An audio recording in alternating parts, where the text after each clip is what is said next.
सर्वांना जय येशू। आज आपण आपल्या धर्मशिक्षणाची सुरुवात प्रभूची प्रार्थनेद्वारे करूया।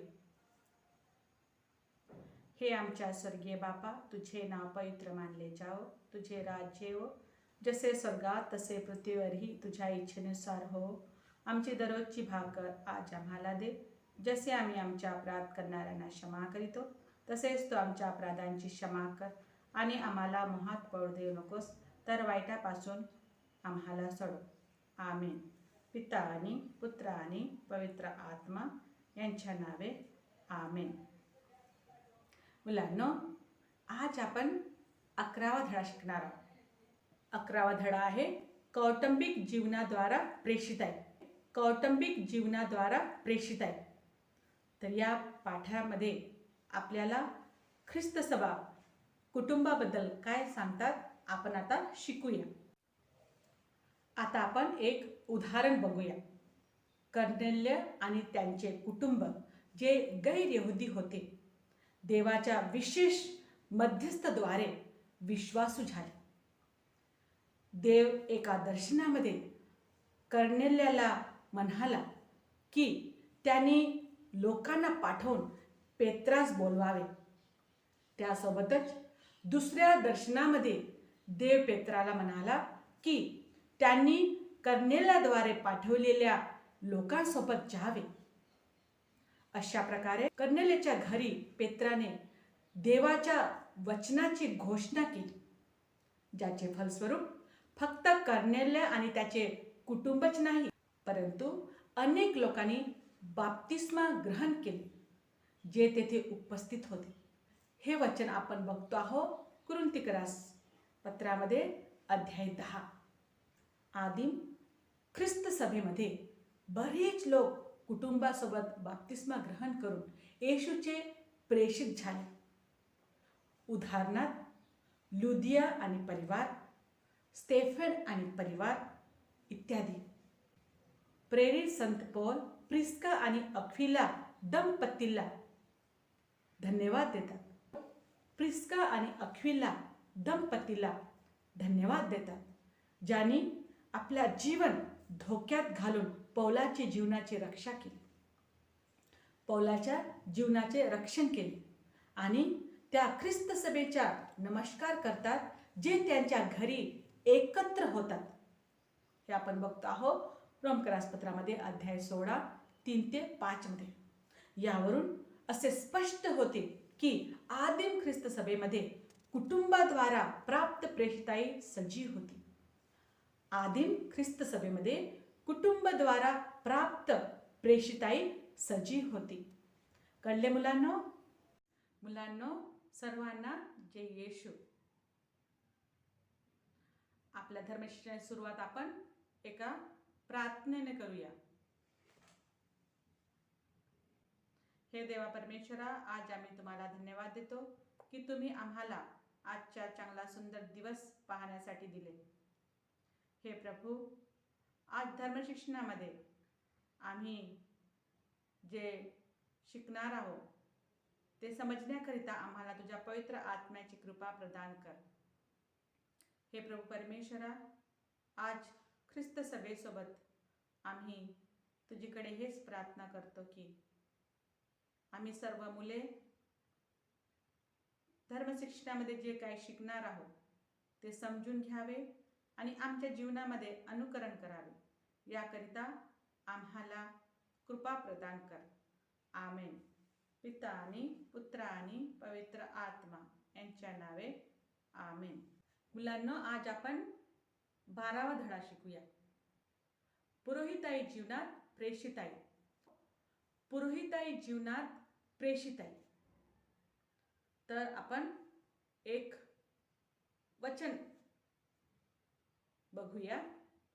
हिब्रीकरास पत्र अध्याय 9 26। पण आता तो एकदाच युगाच्या समाप्तीस आत्मयज्ञ करून पापे नाहीशी करण्यासाठी प्रकट झाला आहे। क्रूसावर अर्पित येशूच्या बलिदानाबद्दल हिब्री लोकास पत्रात लिहिलेले आहे। कळले मुलांनो? ह्यास्तव जो जगात येते वेळेस म्हणाला, यज्ञ व अन्नार्पण याची इच्छा नव्हती, तू माझ्यासाठी शरीर तयार केले, तू माझ्यासाठी शरीर तयार केले. प्रत्येक याजक प्रतिदिवशी सेवा करीत आणि जे यज्ञ पापे दूर करावयाला कदापि समर्थ नाहीत, तेच यज्ञ तो वारंवार करत उभा असतो. परंतु पापाबद्दल सर्वकालीन असा एकच यज्ञ अपूर्ण हा देवाच्या उजवीकडे बसला आहे. हिब्रीपत्र अध्याय 10 11 ते 12 मध्ये आपण बघतो. पित्याद्वारा पाठविलेल्या येशूने आपले प्रेषितीय कार्य आपल्या जीवन बलिदानाद्वारा अर्पण केले. वधस्तंभावरील बलिदान त्याने आपल्या पित्याच्या अनंत प्रेमाची घोषणा केली. वधस्तंभावरील बलिदानाद्वारा त्याने आपल्या पित्याच्या अनंत प्रेमाची घोषणा केली. वधस्तंभावर त्याने जी बली अर्पण केली तीच शुभवर्तमानाची फार महान घोषणा होती. कळले मुलांनो?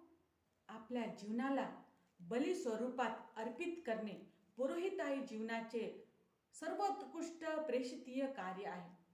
आपल्या जीवनाला बली स्वरूपात समर्पित करणे पुरोहिताई जीवनाचे सर्वोत्कृष्ट प्रेषितीय कार्य आहे. प्रभू येशू असे केवळ एकच पुरोहित आहे.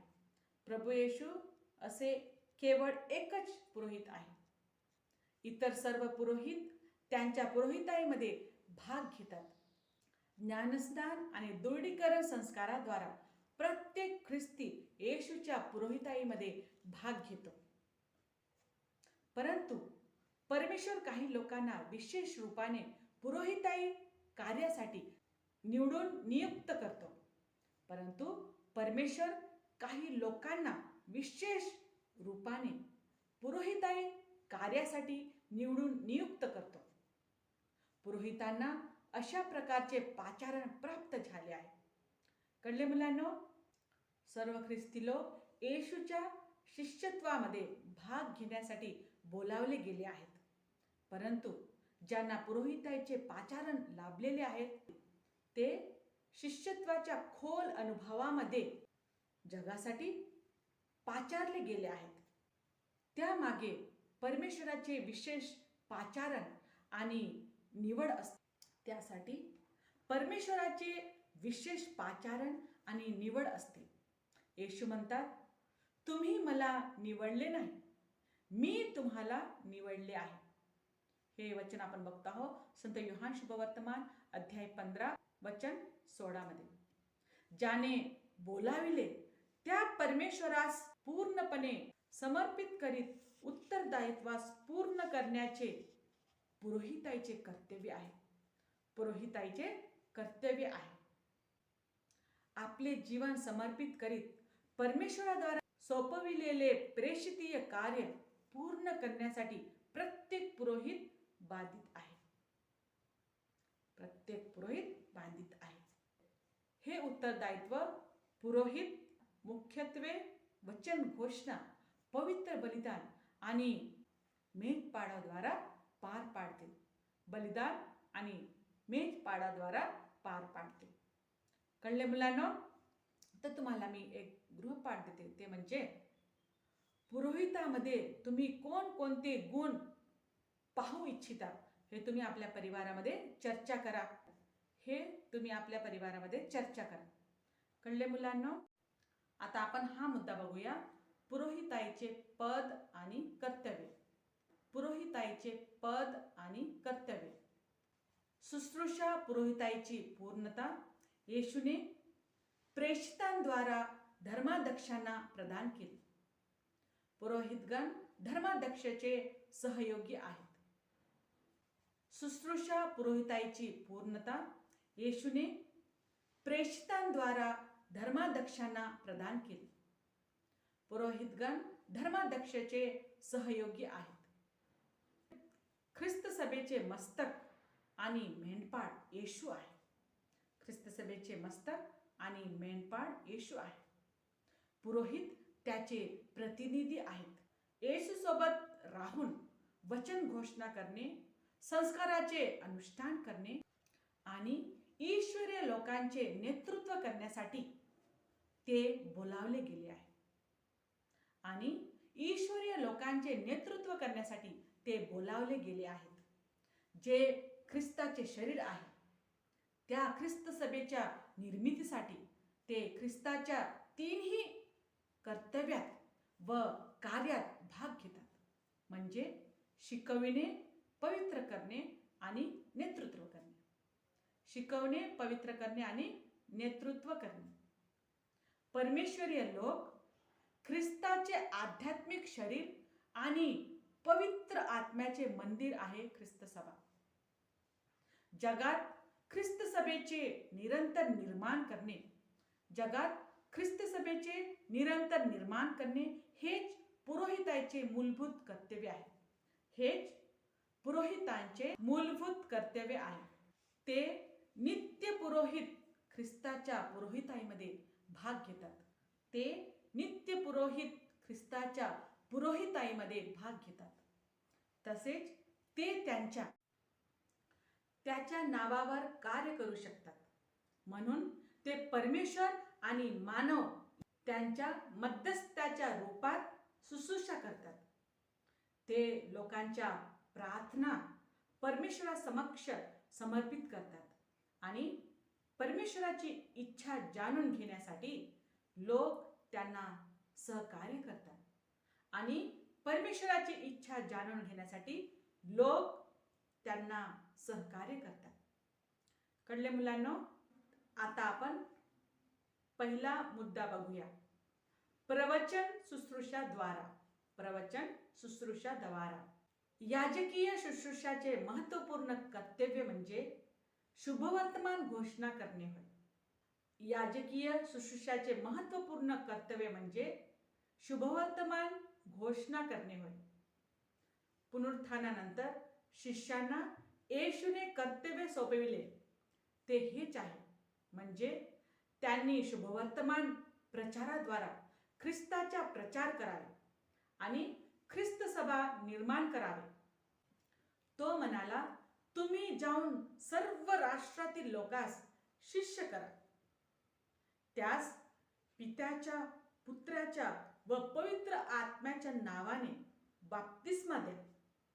जे काही मी तुम्हाला आज्ञापिले ते सर्व त्यास पाळण्यास शिकवा.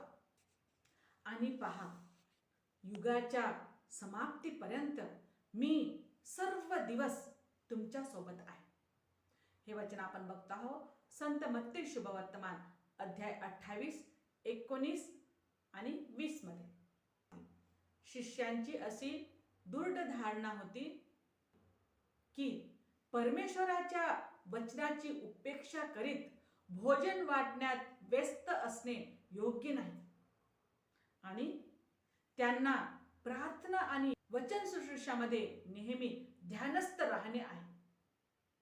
म्हणून त्यांनी भोजन वाटण्यासाठी विशेष शुश्रूषकांना नियुक्त केले. हे आपण बघतो आहोत प्रेरित कृत्य अध्याय 6, 2-4 मध्ये. याद्वारे त्यांनी स्पष्ट केले की पुरोहिताई जीवनाचे कर्तव्य वचन घोषणा करणे आहे. त्यांनी ज्या वचनाची घोषणा करतात त्यास आपल्या जीवनात अंगीकारण्यास देखील लक्ष ठेवणे गरजेचे आहे.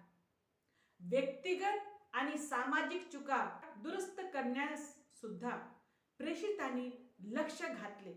विश्वासियांची ख्रिस्तीय जीवनशैलीमध्ये ज्या चुका घडत होत्या त्यांना दुरुस्त करण्यास त्यांनी आदेश दिला. कुरिन्थ येथील ख्रिस्त सभेत जेव्हा फूट पडली तेव्हा त्यांनी त्याविरुद्ध चेतावणी दिली होती. शुभवर्तमान घोषणा एक पवित्र शुश्रूषा आहे. त्या अनुष्ठानाद्वारे परमेश्वरीय लोक एकत्र होते. जिथे प्रथमतः वचन घोषणा केल्या जाते तिथे शुभवर्तमान घोषणेला जास्त महत्त्व दिले जाते. कारण वचन घोषणेद्वारा ख्रिस्तीय समूहाचा प्रारंभ झाला. जिथे ख्रिस्तीय समुदायाची विशाल परंपरा आहे, जिथे ख्रिस्तीय समूहाची विशाल परंपरा आहे, तिथे सुद्धा ख्रिस्त सभेच्या शिकवणुकीची योग्य व्याख्या करणे आणि वेळेनुसार त्यास समजाविण्यासाठी पुरोहित बाध्य आहेत. द्वितीय वाटिकन महापरिषद शिकविते की सर्वांना देवाचे वचन ऐकविणे पुरोहिताचे प्रथम कर्तव्य आहे. सर्वांना देवाचे वचन ऐकविणे पुरोहिताचे प्रथम कर्तव्य आहे. पुरोहितांना प्राप्त शुभवर्तमान सत्य सर्व लोकांना अशा प्रकारे प्रदान करावे की सर्वांनी प्रभूमध्ये आनंद मानावे. सार्वजनिक प्रवचनद्वारा ते जे ख्रिस्त रहस्याची घोषणा करतात ते आपल्या ज्ञानाची शिकवण नाही, तर ते परमेश्वराचे वचन शिकवित सर्वांचे मन परिवर्तन करून त्यांना पवित्रीकरणाकडे नेणे हे पुरोहिताचे कर्तव्य आहे. जे परमेश्वराच्या प्रजेला विश्वास शिकवितात ते शिक्षक आणि वक्ता आहेत. पुरोहितांची प्रेषिताई त्यांच्या घोषणा शुश्रूषामध्ये प्रकट होते. शुभवर्तमान घोषणा नामक प्रेषितीय प्रबोधन आपणास आठवण करून देते की याजकीय शुश्रूषाचा केंद्रबिंदू वचन घोषणा आहे. याजकीय शुश्रूषाचा केंद्रबिंदू वचन घोषणा आहे. कळले मुलांनो? आता आपण दुसरा मुद्दा बघूया. शुश्रूषाद्वारा पवित्रीकरण. शुश्रूषाद्वारा पवित्रीकरण. प्रत्येक प्रमुख याजक मनुष्यामधून निवडलेला आहे आणि देवाविषयी गोष्टीबाबत मनुष्यांचा प्रतिनिधी नेमलेला असतो. ह्यासाठी की त्याने दान व पाप्याबद्दल यज्ञ ही दोन्ही अर्पावीत. हिब्री पत्र अध्याय 5:1 हेच आपल्याला शिकविते. पुरोहित आपल्या याजकीय शुश्रूषाद्वारा विश्वासियांची आध्यात्मिक बली एकमात्र मध्यस्थ ख्रिस्ताच्या बलीसोबत परमपित्या परमेश्वराला अर्पितात. परमपित्या परमेश्वराला अर्पितात. याजकीय शुश्रूषाचे हेच लक्ष्य आहे की पुरोहितांच्या हातांनी संपूर्ण ख्रिस्त सभेच्या नावावर जे रक्तरहित आणि संस्कारिक बली पवित्र बलिदान अर्पित केले जाते ते ख्रिस्ताच्या द्वितीय आगमनापर्यंत सुरू असावे. ते ख्रिस्ताच्या द्वितीय आगमनापर्यंत सुरू असावे. जुन्या करारातील पुरोहिताप्रमाणे नवीन विधानातील पुरोहित फक्त शुश्रूषाचे अनुष्ठान नाहीत, तर नवीन विधानातील पुरोहित फक्त शुश्रूषाचे अनुष्ठाता नाहीत, तर संस्काराचे अनुष्ठान आणि परमेश्वरीय वचनाच्या घोषणाद्वारे पवित्रीकरणाची शुश्रूषा सुद्धा आहे. वचनाच्या घोषणाद्वारे पवित्रीकरणाची शुश्रूषा सुद्धा आहेत. जसे आदिम ख्रिस्त सभेमध्ये भाकर मोडणे शुश्रूषा पवित्र बलिदानामध्ये प्रेषितगण अध्यक्ष होते, तसेच उपासना विधीतील पवित्र बलिदानात पुरोहित समूहाचे नेतृत्व करतो. पुरोहितांची शुश्रूषा ख्रिस्त सभेच्या नावावर आहे. कळले मुलांनो? आता आपण तिसरा मुद्दा बघूया. मेजपालीय शुश्रूषाद्वारा. पुरोहित तो मेंढपाळ आहे जो परमेश्वराच्या प्रजेला ओळखतो. येशूप्रमाणे उत्तम मेंढपाळ हा कळपाप्रती इच्छा आणि लक्ष ठेवण्यासाठी बोलावले गेले आहेत. मेंढपाळाच्या कडप त्यांचे अनुसरण करतो आणि त्याच्याकडे सोपविलेल्या कडपांचे कल्याण आणि प्रगतीसाठी तो अथक परिश्रम करतो. कडपांचे कल्याण आणि प्रगतीसाठी तो अथक परिश्रम करतो. पुरोहित मेंढपाळ आहे जो ख्रिस्तीय बंधू प्रेमाकडे मेंढरांना नेतो. पुरोहित मेंढपाळ आहे जो ख्रिस्तीय बंधू प्रेमाकडे मेंढरांना नेतो. त्याने व्यक्तिगत प्रेमाने परमेश्वरीय प्रजेला विश्वास आणि एकतेमध्ये टिकवून ठेवले पाहिजे. जे योग्य मार्गापासून भटकतात त्यांना शोधून वापस आणण्यास आणि कडपाच्या विकास आणि प्रगती लक्षात ठेवून कार्य करण्यास ते बाधित आहेत. त्याने व्यक्तिगत प्रेमाने परमेश्वरीय प्रजेला विश्वास आणि एकतेमध्ये टिकवून ठेवले पाहिजे. जे योग्य मार्गापासून भटकतात त्यांना शोधून वापस आणण्यास आणि कडपांच्या विकास आणि प्रगती लक्षात घेऊन कार्य करण्यास ते बाधित आहेत. कळले मुलांनो? तर पुन्हा एक गृहपाठ तुम्हाला देते. ते म्हणजे धन्य तेवर परमबीर कुंजांच्या जीवन चरित्राचा अभ्यास करून त्यांच्या प्रेषितीय चेतनाबद्दल एक लेख तयार करा. कळले मुलांनो? पुरोहिताच्या मेषपालीय शुश्रूषाबद्दल द्वितीय वाटिकन शिकविते. ख्रिस्त सभेची निर्मिती करताना पुरोहित येशूचे अनुसरण करीत शांत भावाने सगळ्यासोबत व्यवहार करावे. त्यांनी मानवाच्या प्रगतीची इच्छा न ठेवता परमेश्वराच्या महत्वासाठी सर्व काही करणे आहे. परमेश्वराच्या सेवेसाठी त्यांनी वेळोवेळी तयार असायला पाहिजे.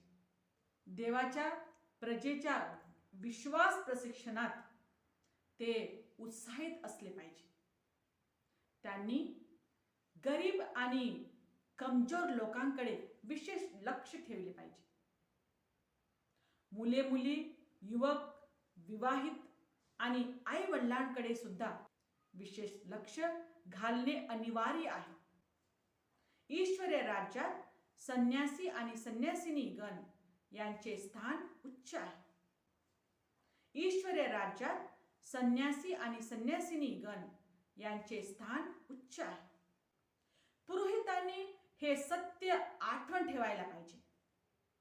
रोग आणि मृत्यूशी झुंज देत असलेल्या लोकांकडे त्यांनी जास्त लक्ष ठेवावे. प्रेषितीय आनंदाने पूर्ण होऊन केवळ विश्वासियांच्याच नव्हे तर सर्व लोकांना येशूकडे आणण्यास मार्ग तयार करणे. सर्व लोकांना येशूकडे आणण्याचा मार्ग तयार करणे पुरोहितांना बंधनकारक आहेत. आपणाकडे सोपवलेल्या लोकांसाठी त्यांनी कठोर मेहनत केली पाहिजे. आपल्या जनतेच्या दुःख तकलीफामध्ये त्यांचे सोबत केले पाहिजे. घरोघरी लोकांच्या भेटीगाडी करण्यास जावे. रोगी आणि पीडितांसाठी विशेष प्रार्थना सुद्धा करणे आवश्यक आहे. हे आपल्याला द्वितीय वाटिकन महापरिषदाकडून शिकविले जाते. पुरोहिताई शुश्रूषाबद्दल हे सर्व द्वितीय वाटिकन महापरिषदाद्वारे हे शिकविले जाते. कळले मुलांनो? जो मानसिक रोगाने अशांत आहे त्यांना पाप क्षमा आणि सांत्वना देण्यासाठी पुरोहित तत्पर असावे. जे मानसिक रोगाने अशांत आहे त्यांना पाप क्षमा आणि सांत्वना देण्यासाठी पुरोहित तत्पर असावे. समाजात जात पात आणि धर्माचा मतभेद न ठेवता समाजाच्या प्रगतीसाठी कठोर मेहनत करण्याची इच्छा त्यांच्यामध्ये असायला पाहिजे. थोडक्यात पुरोहितांचा व्यवहार असा असायला पाहिजे की जे लोक त्यांना भेटण्यास येतात त्यांनी सर्व येशूच्या प्रेममय उपस्थितीचा अनुभव घ्यावा. त्यांनी सर्व येशूच्या प्रेममय उपस्थितीचा अनुभव घ्यावे. कळले मुलांनो? मेजपालकांना विवेक आणि प्रबोधन करण्याची क्षमता असणे आवश्यक आहे. मेजपालकांना विवेक आणि प्रबोधन करण्याची क्षमता असणे आवश्यक आहे. ते समाजाचे योग्य नेतृत्व करण्यास सक्षम असावे. शुभवर्तमान घोषणा नामक प्रेषितीय पत्रानुसार याजकीय शुश्रूषाचे वेगवेगळे कार्यक्षेत्र अशा प्रकारे आहेत. पहिला, अधिकाराने परमेश्वरीय वचनाची घोषणा करणे. पहिला, अधिकाराने परमेश्वरीय वचनाची घोषणा करणे. दुसरा, परमेश्वरीय जनतेस एकत्र करणे आणि त्यांना एकतेमध्ये टिकवून ठेवणे. परमेश्वरीय जनतेस एकत्र करणे आणि त्यांना एकतेमध्ये टिकवून ठेवणे. तिसरा, संस्काराद्वारा त्यांचे पालन पोषण करणे. संस्काराद्वारा त्यांचे पालन पोषण करणे. चौथा, तारणाच्या मार्गावर त्यांना सुदृढ करणे. तारणाच्या मार्गावर त्यांना सुदृढ करणे. पाचवा, आपले वेगवेगळे कर्तव्य पार पाडण्यासाठी जनतेस प्रोत्साहित करणे. आपले वेगवेगळे कर्तव्य पार पाडण्यासाठी जनतेस प्रोत्साहित करणे. सहावा, प्रत्येकाला आपल्या पाचारानुसार जीवन व्यतीत करण्यास मदत करावे. प्रत्येकाला आपल्या पाचारानुसार जीवन व्यतीत करण्यास मदत करावे. अशा प्रकारे पुरोहित मानवीय कमतरतेचा स्वीकार करून आणि देवावर विश्वास ठेवून ही कर्तव्य पार पाडण्यासाठी परिश्रम करतात. तेव्हा वास्तविकता शुभवर्तमानाची प्रचार करतात. कळले मुलांनो? तर इथे आपल्याला ख्रिस्त सभा हे शिकवते की आपले जे पुरोहित गण आहे ते कशा प्रकारे जीवन जगले पाहिजे आणि विश्वासी गणांना आणि सर्व लोकांना येशूकडे कशा प्रकारे आणले पाहिजे. कळले मुलांनो? तुम्ही हे वचन पाठांतर करा. कुरिन्थिकरास पहिले पत्र अध्याय 9 वचन 16. जरी मी सुवार्ता सांगतो तरी मला प्रतिष्ठा मिळवण्याचे कारण नाही. मला ती सांगणे भाग्य आहे, कारण मी सुवार्ता सांगितली नाही तर माझी एवढी दुर्दशा होणार. संत पौल कुरिन्थिकरास पहिले पत्रामध्ये आपल्याला हे सांगत आहे. अध्याय 9:16 मध्ये हे वचन तुम्ही पाठांतर करा. 16 मध्ये हे वचन आहे, जरी मी सुवार्ता सांगतो तरी मला प्रतिष्ठा मिळवण्याचे कारण नाही. मला ते सांगणे भाग आहे, कारण मी सुवार्ता सांगितली नाही तर माझी एवढी दुर्दशा होणार. कळले मुलांना? तर हे वचन तुम्ही पाठांतर करा. आज आपण एक निर्णय घेऊया. ते म्हणजे मी पुरोहिताचा आदर करीन आणि त्यांच्या प्रेषितीय कार्यामध्ये त्यांना सहयोग देईन. तुम्ही हे एक निर्णय घ्या. मी पुरोहितांचा आदर करीन आणि त्यांच्या प्रेषितीय कार्यामध्ये त्यांना सहयोग देईन. हा एक तुमचा निर्णय असावे. कळले मुलांनो? आपण ख्रिस्त सभेसोबत विचार करू. ज्ञानस्नानद्वारा पुरोहित मानवांना परमेश्वराच्या प्रजेला एकेकडे घेऊन जातात.